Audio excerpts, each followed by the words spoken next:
Hello, नमस्कार आणि कसे आहात सर्व? तर ना, आज तुम्हाला कळलंच असेल की थंबनेलवरून आज मस्त असं खूप बाहेर पाऊस पडतोय आणि या पावसाळ्यामध्ये ना, गरम-गरम असे वडापाव असतील ना, तर खूप मजा येते. तर मी आज बनवते आहे वडापाव आणि ना, मी जम्बो वडापाव बनवणार आहे.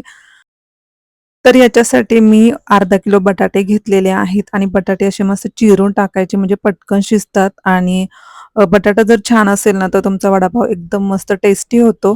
तर मी बटाटे शिजत ठेवलेत आणि आता मी पीठ भिजवून घेते, जे आपल्याला वड्या तळण्यासाठी लागतात आणि हे बेसन पीठ आहे आणि याच्यात मी थोडंसं ना, आपलं तांदळाचं पीठ असतं ना, ते टाकलेले आहेत. म्हणजे ना, वडे जे एकदम कुरकुरीत असे होतात.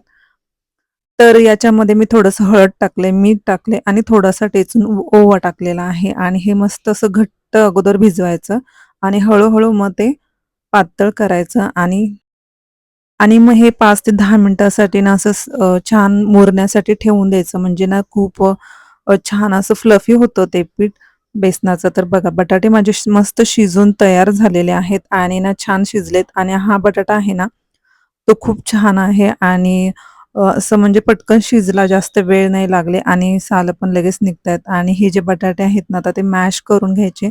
तर मॅशरने हे सगळे बटाटे मी मस्त मॅश करून घेते कारण ना मॅश केला की बरा पडतो बटाटा कारण थोडंसं मग मोठे-मोठे राहतात तुकडे त्याचे. तर हे मॅशरने असे छान सॉफ्ट असे करून घेऊयात याचं. आणि वडापाव बरोबर ना मस्त असं टेस्टी झणझणीत अशी मिरची असते ना, तर ती मिरची महत्त्वाची असते आणि त्याची चटणी. तर आपण आता मस्त अशा मिरच्या तळून घेऊयात. त्याच्यासाठी ना मी कढईमध्ये मस्त असं तेल गरम करत ठेवलंय आणि त्याच्यामध्ये ज्या आपल्या थोड्याशा कमी तिखट असतात ना, पोपटी कलरच्या मिरच्या असतात बघा, जास्त डार्क हिरव्या असतात. त्या थोड्या खूप तिखट असतात आणि या ज्या आहेत त्या थोड्या कमी तिखट असतात. या वडापावसाठी वापरतात म्हणजे तोंडी लावण्यासाठी. तर याच्यामध्ये मी टाकलेलं आहे मीठ आणि हळद आणि हे जर मस्त असं मीठ आहे ना, ते असं खरडून घ्यायचं म्हणजे याच्यामध्ये छान मुरतं आणि ह्या छान तेलामध्ये भाजून घ्यायच्या. खरं तर ह्या मिरच्या खूप तिखट असतात, पण ह्या अशा थोड्याशा कट केल्या ना मधून आणि थोड्या वॉश करून घेतल्या ना, तर त्याचा तिखटपणा निघून जातो आणि ह्याच्यावरती थोडंसं झाकण ठेवून घ्यायचं म्हणजे ही वाफवली की एकदम स्मॅश होते.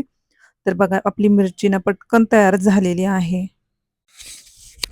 मिरचीचे तसे खूप प्रकार आहेत. म्हणजे ना, एक डार्क जी मिरची असते ना, ती खूप तिखट असते आणि ती बऱ्याच काही ठिकाणी वापरली जाते. तशी ही मिरची जरा कमी तिखट असते. त्यामुळे ही वडापाव किंवा तुम्ही समोसा वगैरे खाता त्याच्यासाठी म्हणजे तोंडी लावण्यासाठी खूप छान आहे. आणि हे ना जी मिरची मी बनवलेली आहे ती जे वाकडवरती जे एक शॉप आहे ना, तिथं ती रेसिपी ट्राय करतात, तर मी ती बनवलेली आहे. याच्यात मस्त हळद, मीठ टाकतात आणि ती थोडीशी पाण्याखाली वाफवतात. पण मी याच्यात पाणी नाही टाकलेलं, कारण पाणी टाकलं असतं तर आणखीन खूप ठसका लागला असता. तर आता वडापाव बनवण्यासाठी मेन हा लागतो तो ना, जो आपला मस्त झणझणीत तिखट असा मसाला असतो ना तो. तर त्याच्यासाठी आपल्याला लागणार आहे आलं. तर आलं मी थोडंसं जास्त घेतलेलं आहे आणि ह्याच मिरच्या घेतलेल्या आहेत, जास्त तिखट नाहीयेत त्या. कोथिंबीर आणि तुम्हाला एक सांगू का, पुदिना खूप छान लागतो वडापावमध्ये ना. वडा जर बनवायचा असेल तर पुदिना हा खूप मस्ट आहे आणि पुदिन्याचा तुम्ही एकदा वापर करून बघा वडापावमध्ये. जशी बाजारात आपण घेतो तशी अगदी स्टॉलवरच्या वडापावसारखी टेस्ट लागते. आणि खरं तर पुदिना ना स्टोअर करणं खूप म्हणजे अवघड आहे. पण मी पुदिना अगोदरच 2 दिवस अगोदर आणला होता. तर हा असा झालेला आहे आणि आता हे बघा सगळा आपला मसाला ना हा जो आहे, तो मस्त वाटून घेऊयात आणि वाटल्यानंतर ना मग फोडणीला देऊयात.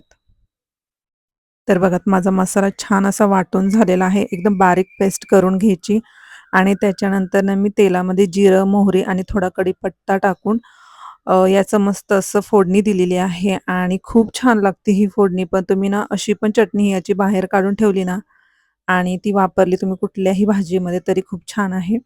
आणि हा आता जो मसाला भाजलेला आहे, तो खूप महत्त्वाचा असतो. तर त्याच्यावरतीच आपला वडा कसा छान टेस्टी लागतो हे ठरवतं. तर हा मस्त असं मी मिक्स करून घेते आणि आता बघा एकदम फटाफट होणारी एकदम सोपी रेसिपी म्हणजे ना वडापाव आहे आणि तर माझा मस्त मसाला मिक्स करून झालेला आहे.